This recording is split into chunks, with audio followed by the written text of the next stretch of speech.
DSA subject का stack topic से हम क्वेश्चन करने वाले हैं नंबर 4 क्वेश्चन। तो इसमें क्या करना है, आपको इवेल्यूट करना है एक्सप्रेशन को विदाउट एम्बेडेड फंक्शंस के। और इसमें कुछ ऑपरेशन है कि इसमें आपको एक स्टैक की आवश्यकता है या दो स्टैक की आवश्यकता है या मैनी स्टैक की आवश्यकता है या ट्यूरिंग मशीन इज नीड। तो आपको ये बताना है। तो इसके लिए क्या करते हैं, पहले हम समझते हैं एम्बेडेड फंक्शन है क्या। एम्बेडेड फंक्शन होता क्या है। एम्बेडेड फंक्शन में जो क्वेश्चन अपना पूछा है, to evaluate expression without embedded function.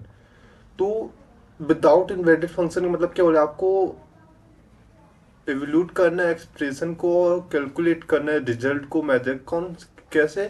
जैसे अर्थमेटिक फंक्शन हो गए, मैथमेटिकल एक्सप्रेशन, ऑटोमेटिक एक्सप्रेशन को कैलकुलेट करके रिजल्ट को प्राप्त करना है बिना किसी भी फंक्शन के। एम्बेडेड फंक्शन यानी किसी भी फंक्शन के आपको कुछ मैथमेटिक एक्सप्रेशन को सॉल्व करना है, कैलकुलेट करना है। अब बोला है एम्बेडेड फंक्शन एक्चुअली होता क्या है। एम्बेडेड फंक्शन क्या होता है, जैसे आप ये साइन एक्स लिख रहे हैं, S Q R T Y लिख रहे हैं, ये सारे एम्बेडेड फंक्शंस आते हैं। तो एक्सप्रेशन के साथ एम्बेडेड फंक्शन कैसे लिखते हैं, result equal to sine X plus 2 into S Q R T Y. ये क्या है, एम्बेडेड फंक्शन के साथ एक्सप्रेशन को लिखा गया है। वहीं यदि बिना एम्बेडेड फंक्शन के यदि हम एक्सप्रेशन को लिखना चाहें तो कैसे लिखेंगे, 2 + 4 इंटू 2। तो यहाँ पास आपको एक्सप्रेशन इवोल्यूशन आना चाहिए। यदि वो नहीं आता तो भी मैं आपको समझाने की कोशिश करता हूँ कि इसको कैसे सॉल्व करते हैं। तो एक्सप्रेशन इवोल्यूशन अब होता क्या, हमने एम्बेडेड फंक्शन को जान लिया, हमने जान लिया क्वेश्चन में करना क्या है कि एक्सप्रेशन को इवोल्यूट करना है बिना एम्बेडेड फंक्शन के, और उसके लिए आपको बताना है कितने स्टैक की आवश्यकता है। तो एक्सप्रेशन होता क्या, एक्सप्रेशन होता है combination of numbers and operator. जैसे फॉर एग्जाम्पल 3 + 4 इंटू 2, ये क्या है, एक्सप्रेशन है जिसमें 2 4 3 क्या है, नंबर्स है, ऑपरेटर क्या है, प्लस एंड इंटू ऑपरेटर्स है। देन अब इसको सॉल्व करते तो क्या करते हैं, हम एक एक्सप्रेशन को ही सॉल्व कर लेते हैं पोस्टफिक्स टू प्रीफिक्स फॉर्म पे। यानी एक एक्सप्रेशन है पोस्टफिक्स में, हम इसको प्रीफिक्स में सॉल्व करते हैं। इससे हमारा जो ये क्वेश्चन है इससे पता चलेगा हमें कितने स्टैक की हो सकता है। तो क्या लिखा है, 10। तो 10 को हम पहले क्या करते हैं, पुश करते हैं स्टैक पे। तो एक स्टैक है अपना, ठीक है। तो यहाँ पर हमने क्या किया, 10 को पुश कर दिया इन वन सिंगल स्टैक या वन इन स्टैक, बस ले एक ही स्टैक का उपयोग किया अभी, ठीक है। फिर इसके बाद क्या है, इसके बाद क्या बोला, इसके बाद 2 आ गया। अब 2 की भी हमें पुश करना होगा, है ना। तो हम 2 को पुश कर देते हैं। तो पुश 2 इन स्टैक। देन अब क्या करना है, 2 के बाद क्या करना है, हमें 8 को ही पुश करना है। तो हम 8 को ही पुश कर देते हैं। तो पुश 8 इन स्टैक, देन पुश हो गया। अब इसके बाद क्या करना है, 8 के बाद आप हमको इंटू करना है। अब इंटू किसके साथ करेंगे, 2 और 8 के साथ। तो हम कर देते हैं 2 × 8 इज टू कितना आ जाएगा अपना, 8 दूनी 16। तो 16 आ गया।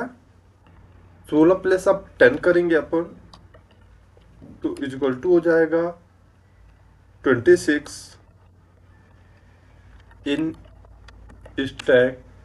तो हमने कहाँ तक सॉल्व कर लिया, हमने यहाँ से लेके यहाँ तक हमने सॉल्व कर लिया।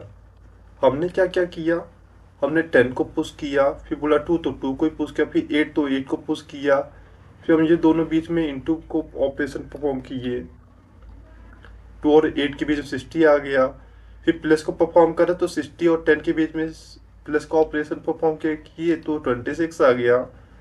अब बोला 3 को पुश कर दो, तो अब 3 को ही पुश कर देते हैं।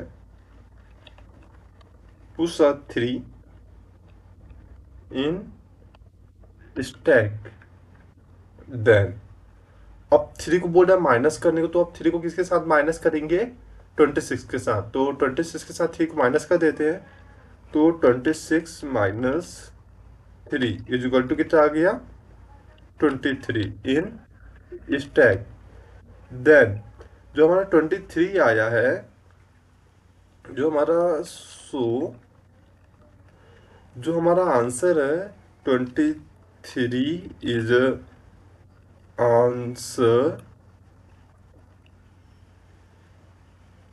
In using a single stack. हमने सिर्फ सिंगल स्टैक का उपयोग करके 23 नाम के आंसर को प्राप्त कर लिया, एक्सप्रेशन को इवेल्यूट कर लिया, सॉल्व कर लिया। किसका उपयोग करके, सिंगल स्टैक का उपयोग करके। देन द ऑप्शन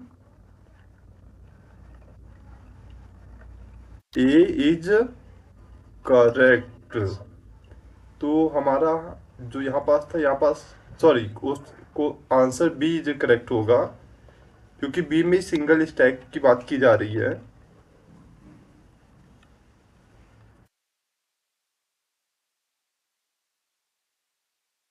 हम्म। तो यहाँ पास जो हमारा आंसर था, आंसर नंबर है, मैनी स्टैक की आवश्यकता पड़ रही नहीं, सिंगल स्टैक की आवश्यकता पड़ रही। हाँ, सिंगल स्टैक का उपयोग करके हम एक्सप्रेशन को इवेल्यूट कर सकते हैं बिना फंक्शंस के। तो आंसर बी हमारा सही है। मिलते हैं नेक्स्ट क्वेश्चंस में।